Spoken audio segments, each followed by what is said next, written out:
নমস্কার বন্ধুরা, চৈতালির পাকশালায় তোমাদেরকে স্বাগত। আজকে আমি ফুলকপি আলুর রেসিপি তোমাদের সাথে শেয়ার করব। এটা কিন্তু আমি ফুলকপি আলু দিয়ে পাতলা ঝোল রান্না করেছি। এই গরমে কিন্তু বেশি ঘন বা স্পাইসি খাবার খেতে ইচ্ছে করে না, তাই এটা আমি একদম ঝোল ঝোল রান্না করেছি।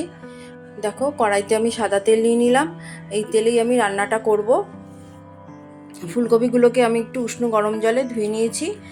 তেলটা গরম হলে ফুলকপিগুলো এই তেলের মধ্যে ছেড়ে দেব। ছেড়ে দিয়ে ভালো করে নাড়িয়ে চাড়িয়ে নেব। খুব বেশি ভাজার দরকার নেই, 2-3 মিনিট নাড়াচাড়া করলেই হবে। দেখো, 2-3 মিনিট নাড়াচাড়া করব আমি। করার পর আমি ফুলকপিগুলো নামিয়ে নেব আস্তে আস্তে। দেখো, আমার হয়ে গেছে। এবার আমি ফুলকপিগুলো নামিয়ে নিচ্ছি। তোমাদের এই রেসিপিটা ভালো লাগলে তোমরা অবশ্যই বাড়িতে রান্না করবে, দেখবে খেতে কিন্তু খুব টেস্টি হয়। এবার ওই তেলের মধ্যে আমি আলুগুলো ছেড়ে দিলাম।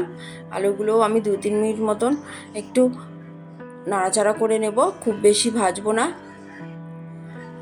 আর এত গরম পড়েছে না, গরমে কিছু খেতে ইচ্ছা করছে না, তাই মনে হচ্ছে একটু হালকা পাতলা ঝোল ঝোল তরকারি হলেই ভালো লাগে। সেই জন্য আমি এটা রান্না করি, মাঝে মধ্যেই রান্না করি। তোমরাও বাড়িতে রান্না করো। দেখো, আলুগুলো হয়ে গেছে ভাজা। এবার আলুগুলো আমি নামিয়ে নিচ্ছি। আমি কিন্তু এই টাইমে নুন হলুদ কিছুই দিইনি। আলুগুলো নামানো হয়ে গেলে দেখো, কড়াইটা তো স্টিলের কড়াই, তাই দেখো একটু কেমন হয়ে গেছে। কড়াইটাকে আমি ভালো করে ধুয়ে নেব। দেখো, কড়াই ধোয়া হয়ে গেছে। এবার আমি কড়াইতে তেল দিয়ে দিলাম। তেলটা গরম হলে দেখো, আমি সামান্যই তেল দিয়েছি। তেলটা গরম হয়ে গেছে। এর মধ্যে আমি জিরে ফোড়ন দিয়ে দিলাম। এবার গোটা গরম মশলা আমি ফোড়ন দিয়ে দেবো। দেখো, এই কটা গোটা গরম মশলা নিয়ে নিচ্ছি, ফোড়ন দিয়ে নেবো। 2-3 মিনিট একটু ভাজা ভাজা করব। এর থেকে সুন্দর গন্ধ বেরোলে আমি এর মধ্যে পেঁয়াজ কুচি দিয়ে দেবো। একটা বড় সাইজের পেঁয়াজ আমি কুচি করে নিয়েছি। এই তেলের মধ্যেই আমি পেঁয়াজটা দেব।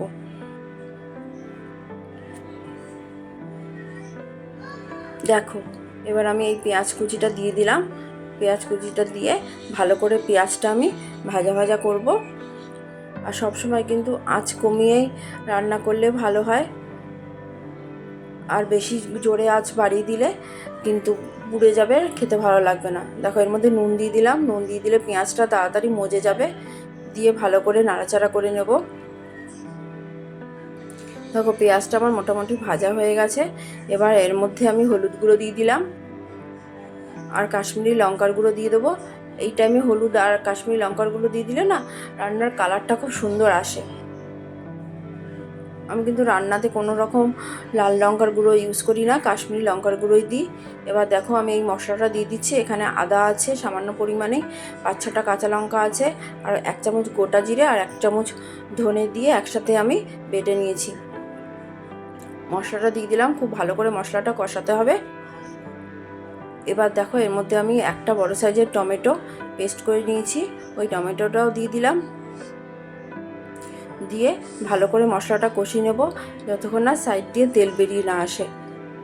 একেবারে গ্যাসের আঁচটা কিন্তু একেবারে কমানো আছে, নাহলে নিচ দিয়ে কিন্তু লেগে যাবে। আর ক্রমাগত নাড়তে থাকতে হবে, নাহলে এই কড়াইয়ে রান্না করলে যদি নাড়াচাড়া করা না হয় তাহলে কিন্তু নিচের দিকটা পুড়ে যায়। দেখো, আমি নাড়াচাড়া করে নিচ্ছি। আমার কষানোটা প্রায় হয়ে এসছে। দেখো, সাইড দিয়ে তেল বেরিয়ে আসছে। দেখো, সাইড দিয়ে তেল বেরিয়ে গেছে। আমার কষানোটা কমপ্লিট। এবার আমি ফুলকপি আলু যেগুলো ভেজে রেখেছিলাম সেগুলো দিয়ে দেব। দিয়ে ভালো করে মশলার সাথে মিশিয়ে নেব। একটু ভালো করেই মেশাতে হবে, যেন প্রতিটা ফুলকপি আলুর মধ্যে এই মশলাগুলো লেগে যায়।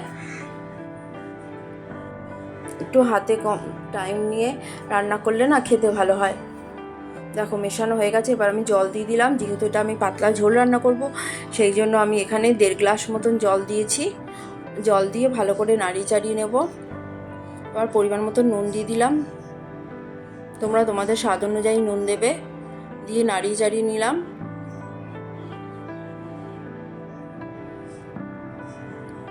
এবার আমি একটা তেজপাতা কেটে দিয়ে দিচ্ছি। আমার মনে হয় ঝোলের মধ্যে তেজপাতা দিলেই তেজপাতার গন্ধটা ভালো আসে। এবার আমি ঢেকে রেখেছিলাম, 10-15 মিনিট ঢাকলেই হবে। ঢাকনাটা তুলে নিয়ে দেখাচ্ছি, আমার রান্নাটা প্রায় হয়ে গেছে। দেখো আলুটাও নরম হয়ে গেছে। তোমাদের যদি ভালো লাগে তোমরা লাইক করো, শেয়ার করো আর সাবস্ক্রাইব করো। বাড়িতে রান্না করে খেও, খেতে কিন্তু খুব ভালো হয়। এবার আমি নাড়ি চাড়ি নিয়ে ম্যাজিক মশলা এর মধ্যে দিয়ে দিচ্ছি।